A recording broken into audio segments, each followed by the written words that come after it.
안녕하세요. 저는 여러분들의 사회탐구 코치 미스터치입니다. 오늘은 여러분들 법과 사회 영역에서 그 법의 그 적용과 법의 해석에 대해서 여러분들에게 설명을 드리고자 합니다. 일단 여러분들 목차를 보면서 오늘 배울 내용에 대해서 선생님이 한번 여러분들에게 소개해 드리도록 하죠. 자, 오늘 배울 내용은 법의 적용과 법의 해석 이 두 가지를 크게 배울 거고요. 여러분들 법의 적용에서는 일단 법 적용의 의의, 그리고 사실의 확정이라는 용어가 나오는데, 이 사실의 확정에는 사실의 입증, 그 다음에 추정, 간주라는 용어가 나오거든요. 이 용어에 대해서 알아볼 거고요. 그리고 재판에 대해서 알아볼 건데, 재판에서 일사부재리의 원칙, 그리고 신급재판, 그리고 체포, 구속적부 심사제, 그리고 공개재판 제도에 대해서 선생님하고 한번 알아보도록 하겠습니다. 그리고 법의 해석에서는요, 법 해석의 의의와 필요성에 대해서 알아볼 거고, 법 해석의 대상, 그리고 법 해석의 본질에 대해서 여러분들에게 설명을 드리고자 합니다. 그리고 법 해석의 종류에는 이제 해석의 주체에 따른 분류, 그리고 항리, 무권 해석의 분류, 그리고 논리 해석의 분류에 대해서 이제 알아보도록 하겠습니다.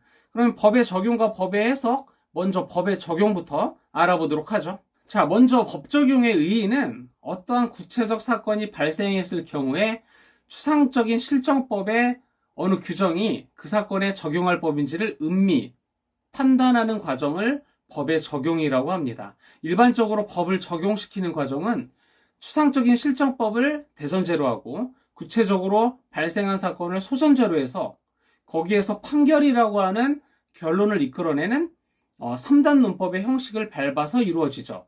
이 3단 논법에는 법의 적용을, 이 3단 논법에 의해서 법의 적용을 설명한다면 먼저 소전제인 구체적 사실을 확정한 다음에 대전제인 법규를 찾아내서 올바르게 해석하고 이 두 가지를 직접 연결시켜서 구체적 사실에 타당한 결론을 내려야 합니다. 이 결론은 보통 재판을 통해서 이루어지거든요. 그래서 따라서 법의 적용은 사실 확정의 문제, 재판의 문제로 진행된다고 볼 수가 있겠죠. 자, 그러면 법 적용의 형식의 3단 논법에 대해서 살펴보도록 하겠습니다. 일단 3단 논법은 법규, 사실, 판결을 이 세 가지의 방법을 가지고 하는 것이 3단 논법인데, 일단 법규는 대전제가 되겠고요. 사실은 소전제, 판결은 결론이 되겠습니다. 자, 그러면 법규는 대전제인데, 예를 들면 사람을 살해한 자는 사형에 처한다라는 법규는 대전제가 되겠죠. 근데 갑은 사람을 살해했다. 그러면은 이것은 사실이 되고 소전제가 될 수 있다고 할 수가 있습니다. 그리고 이제 그 판결은 갑을 사형에 처한다. 이런 식으로 대전제, 소전제 결론을 가지고 법규, 사실, 판결을 가지고 판단을 내리는 것, 이것이 바로 법 적용의 형식 3단 논법이 되겠네요. 자, 사실의 확정이라고 하면 여러분들 사회생활에서 실제로 발생하는 무수한 사건을 있는 그대로 자연적으로 인식하는 것이 아니라 법적 가치가 있는 사실만을 확정하는 법적 인식작용입니다. 그 사실의 확정은 사실의 입증, 그 다음에 추정, 간주의 방법에 의합니다. 여러분들 사실의 입증에서 법적 분쟁이나 재판에 있어서 사실의 존부에 관해서 확신을 얻게 하는 자료나 증거에 의해서 사실의 내용을 확정하는 것을 입증이라고 하고요. 재판에 있어서 이와 같은 증거를 찾아내는 일은 소송법의 원칙상 어떠한 사실을 주장하는 측에서 해야 하는데, 이러한 입증 부담을 뭐라고 하냐면 입증 책임 또는 거증 책임이라고 합니다.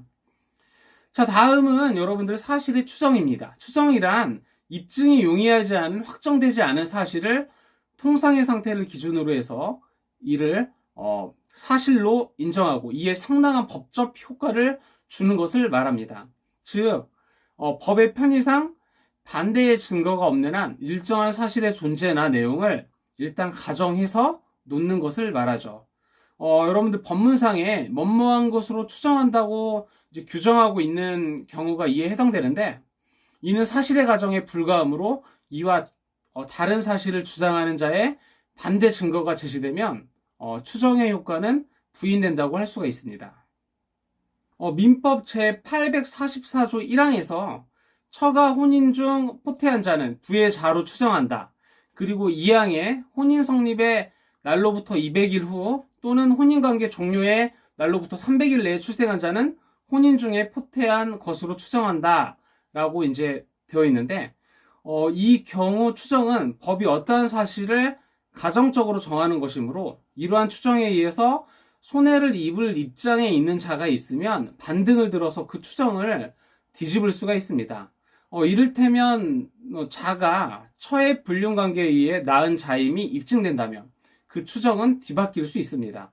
또한 혼인 성립의 날로부터 200일 후 출생한 자일지라도 혼인 며칠 전 처가 그녀의 옛 애인과 관계에서 낳은 자식임이 입증되면 혼인 중에 포태한 것이라는 추정은 뒤집어질 수가 있죠. 자, 그리고 여러분들 사실의 간주란 사실 여하를 불문하고 법에 의한 일정한 사실관계를 확정하는 것으로서 의제라고도 합니다. 법문상 뭐뭐라고 본다라고 규정한 경우가 이에 해당할 수 있겠죠. 자, 사실의 간주는 추정과는 근본적으로 다릅니다. 추정은 추정 내용과 다른 반증이 있는 경우는 추정이 부정되지만 간주에 있어서는 어떤 사실이 진실한 내용과는 관계없이 처음부터 법률 생활의 안전이나 공익을 위해서 법률 정책으로 인정하는 것이기 때문에 반증을 가지고도 법규가 의지한 효력을 뒤집을 수가 없습니다. 자, 그러면 간주의 사례를 한번 보실까요? 민법 제28조에서 여러분들 실종 선고를 받은 자는 실종 기간이 만료할 때 사망한 것으로 본다. 그리고 상법 제47조 1항에 상인이 영업을 위해서 하는 행위는 상행위로 본다라는 그 구절이 있습니다. 자, 여러분들 실종 선고를 받아서 사망으로 간주된 자가 생존하고 있음이 입증되더라도 선거의 효과가 뒤집어지는 것은 아니고 따로 선고 취소를 위한 판결 절차를 밟아야 합니다. 여러분들 마찬가지로 상인의 행위가 주변 정황 및 목격자 진술을 통해서 영업을 위한 행위가 아니었음이 입증되더라도 여러분들 선고의 효과는 뒤집어지지 않습니다.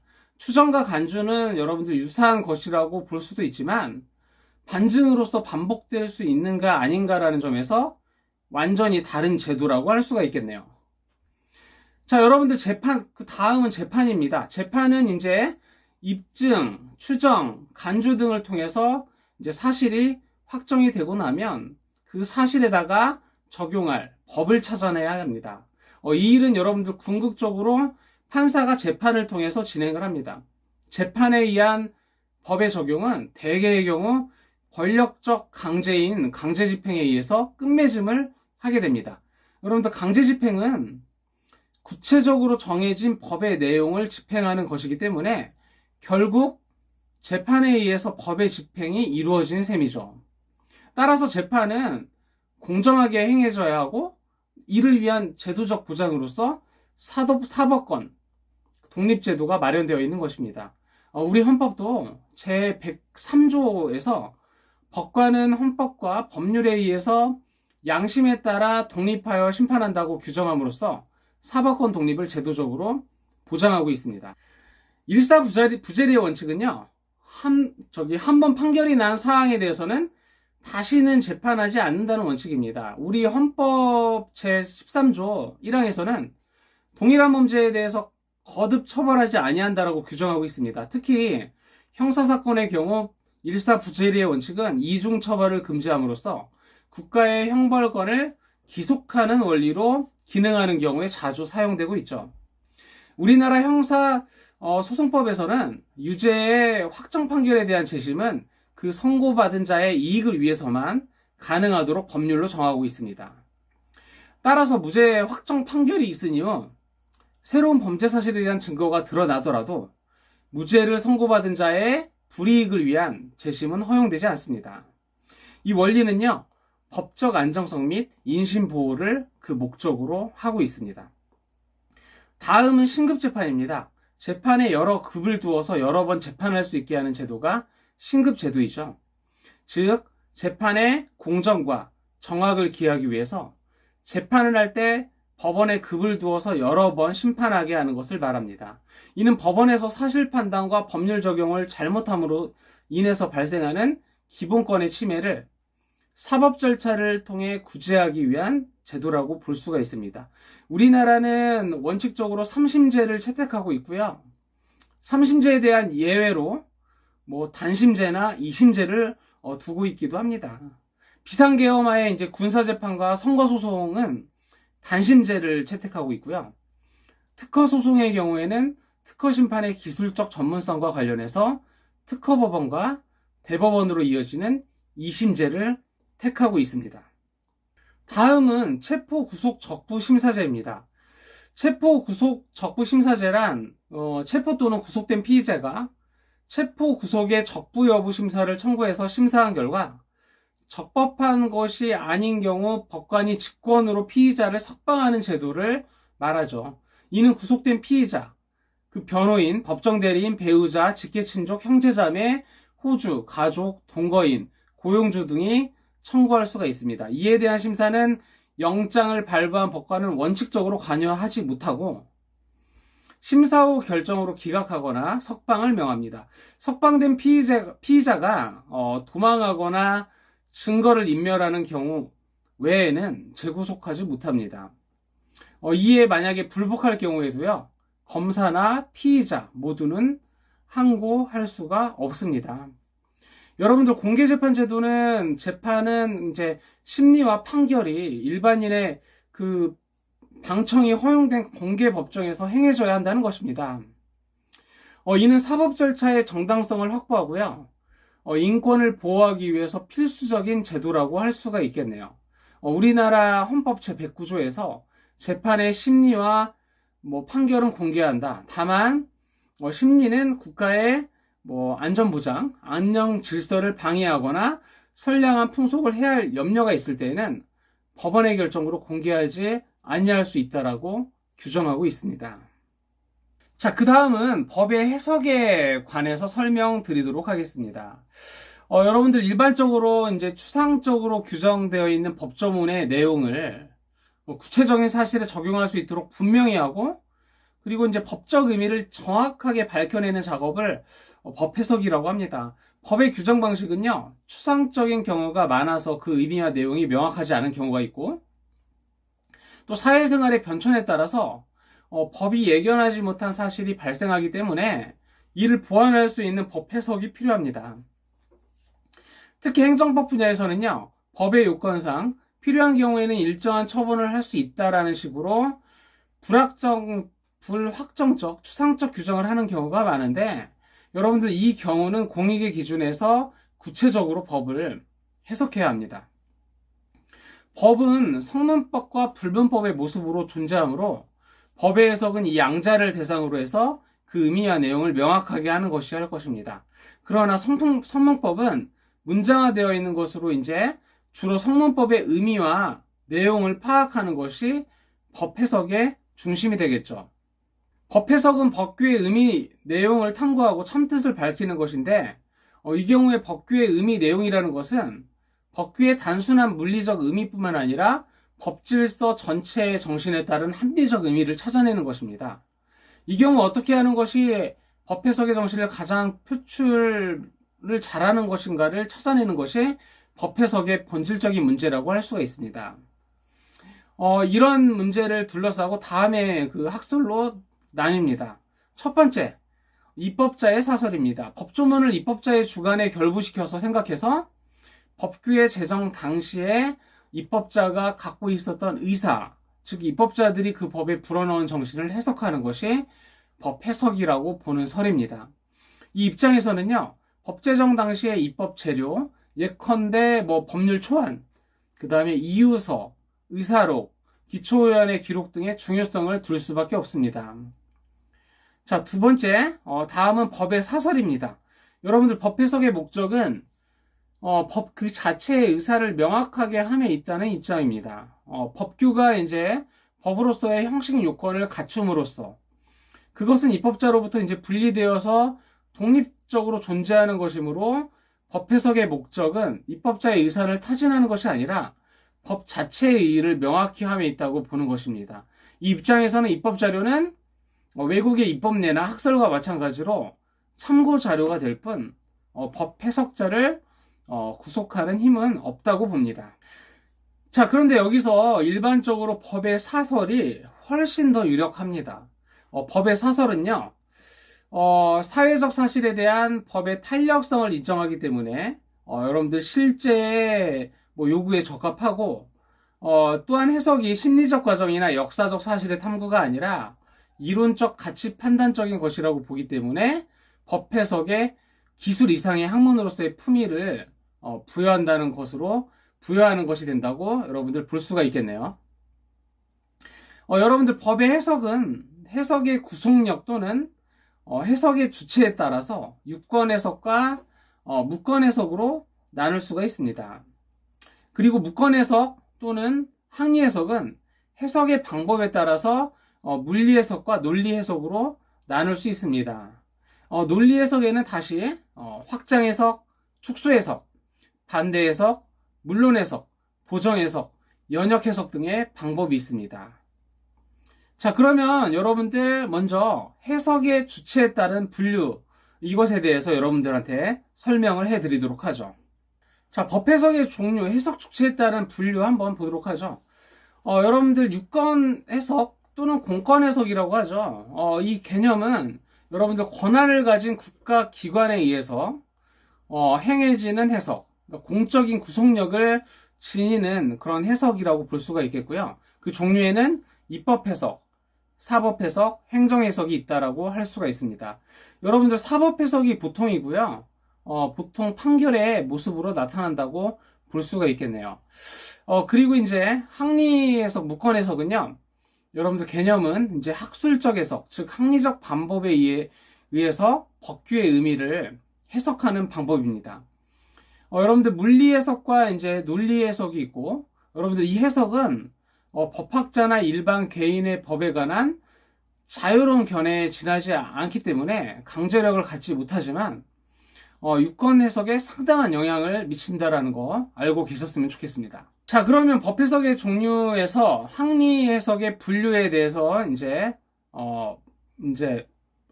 설명을 드릴 텐데, 이제 물리 해석은 뭐냐? 법규의 문구, 문헌을 언어학적 의미에 의해서 해석하는 방법이라고 할 수가 있습니다. 여러분들 법규의 문구에 얽매여서 법령의 그 진위를 잘못 파악하거나 구체적 타당성을 잃은 해석을 이제 할 우려가 있다는 것이 이제 물리 해석의 단점이 될 수가 있겠고요. 그리고 논리 해석은 이제 법규의 문구에 구애받지 아니하고 법조문과 법 전체와의 그 관련성, 그러니까 입법의 목적, 사회의 실제 상황 등을 고려해서 논리적 추리에 의해서 법규의 의미 내용을 해석하는 방법이라고 할 수가 있습니다. 이 논리 해석에는 이제 확장 해석, 축소 해석, 반대 해석, 보정 해석, 연역 해석, 문자 해석, 유추 해석이 있을 수가 있습니다. 확장 해석에 대해서 한번 살펴보도록 하죠. 논리 해석의 이제 종류죠. 먼저 법규의 이제 언어적 표현의 의미가 좁아서 물리 해석만으로는 이제 법규의 진정한 재정 목적을 달성할 수가 이제 없을 경우에 법규의 문구의 의미를 보통의 뜻보다 넓게 해석하는 방법이 바로 확장 해석이 되겠습니다. 사례는요, 형법 제250조의 그 사례의 의미를 자기에 의한 것뿐만 아니라 부작위에 의한 것까지 포함한다고 해석하는 것이 바로 확정 해석의 사례가 될 수 있겠습니다. 자, 그 다음에 이제 축소 해석을 보죠. 법령의 조문의 의미를 통상의 관념보다 더 좁은 의미로 해석하는 방법이 축소 해석이 되겠습니다. 사례는요, 형법 제329조의 절도죄의 경우에 그 재물에 부동산은 포함하지 않는다고 해석하는 경우가 축소 해석의 사례가 되겠네요. 반대 해석을 보도록 하죠. 반대 해석은요, 법문이 일정한 사항에 관해 규정하고 있는 경우 그 입법 정신이나 사물의 성질로 보아서 법문에 명기되어 있지 않은 사항도 당연히 이에 포함되는 것으로 이제 추리해서 해석하는 방법이 되겠습니다. 사례는요, 민법 제356조. 저당권은 부동산에 설정한다. 동산에는 저당권을 설정할 수 없는 것으로 해석하는 경우, 그런 경우가 이제 사례가 될 수 있겠습니다. 이제 물론 해석의 개념은요, 법문이 일정한 사항에 관해 규정하고 있는 경우에 그 입법 정신이나 사물의 성질로 보아서 법문에 명기되어 있지 않은 사항도 당연히 이에 포함되는 것으로 추리해서 해석하는 방법이 되겠습니다. 그 사례는요, 자동차 통행 금지의 경우 이보다 무거운 탱크 등의 통행도 당연히 금지한다고 하는 경우가 사례가 될 수가 있습니다. 그 다음에 이제 보정해석, 변경해석, 이제 보충해석, 이거의 사례는요, 이거의 개념은 법문의 용어에 착오가 있거나 그 표현이 부적합한 것이라고 명백히 인정되는 경우에 그 진의를 추리해서 합당하게 보정하거나 변경 해석하는 방법, 이것이 바로 보정해석, 변경해석, 보충해석이고요. 그 사례는요, 민법 제7조 법정대리인 미성년자가 아직 법률행위를 하기 전에는 동의와 승낙을 취소할 수 있다 해서 취소는 이제 취소는 이제 철회라고 해석하는 경우, 취소는 곧 철회다라고 해석하는 경우가 이제 사례가 될 수가 있겠습니다. 연역 해석은요, 법규적 내용의 의미를 바로 파악하기 위해서 그 법규가 제정된 역사적 배경과 문헌을 통해서 입법의 취지 및 정신을 이제 구구해서 이제 법조문을 해석하는 방법이 되겠죠. 그 사례는요, 현행 민법 규정을 이해하기 위해서는 이에 상응하는 구민법 규정이나 민법 초안, 그 다음에 그리고 전문가 보고서 등을 참고로 해서 입법의 동기나 취지 등을 찾아내는 것을 말하는 것입니다. 그 사례를 이렇게 들 수가 있겠죠. 이제 문자 해석은요, 말 그대로 이제 법령의 문구와 그 의미, 내용이 합치되도록 법규의 문구를 한자씩 따져가지고 그 의미를 명확하게 파악해서 해석하는 방법이 되겠죠. 유추 해석은 여러분들 어떤 사실에 관해서 적용할 법 규정이 만약에 없을 경우에 그와 유사한 사실에 관해서 규정하고 있는 법이 있으면 그 법을 그냥 끌어와서 당해 사안에 적용하도록 하는 해석 방법입니다.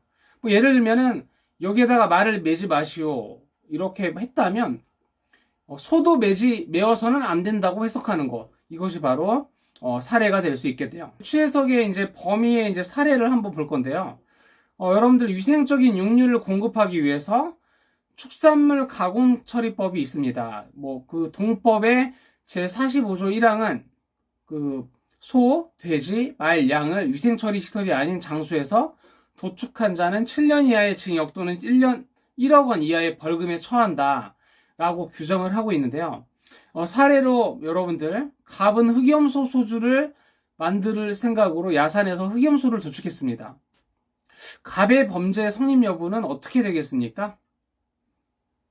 자, 위에 그 지금 사례에서 우리나라 그 대법원은 양에 대한 불법 도축에 대해서는 처벌 규정이 있지만 염소에 대해서는 아무런 규정이 없다는 것을 감안해서 염소의 불법 도축 행위를 처벌하는 것은 유추 해석에 해당되기 때문에 죄형 법정주의에 반하는 것이라고 판시를 했습니다.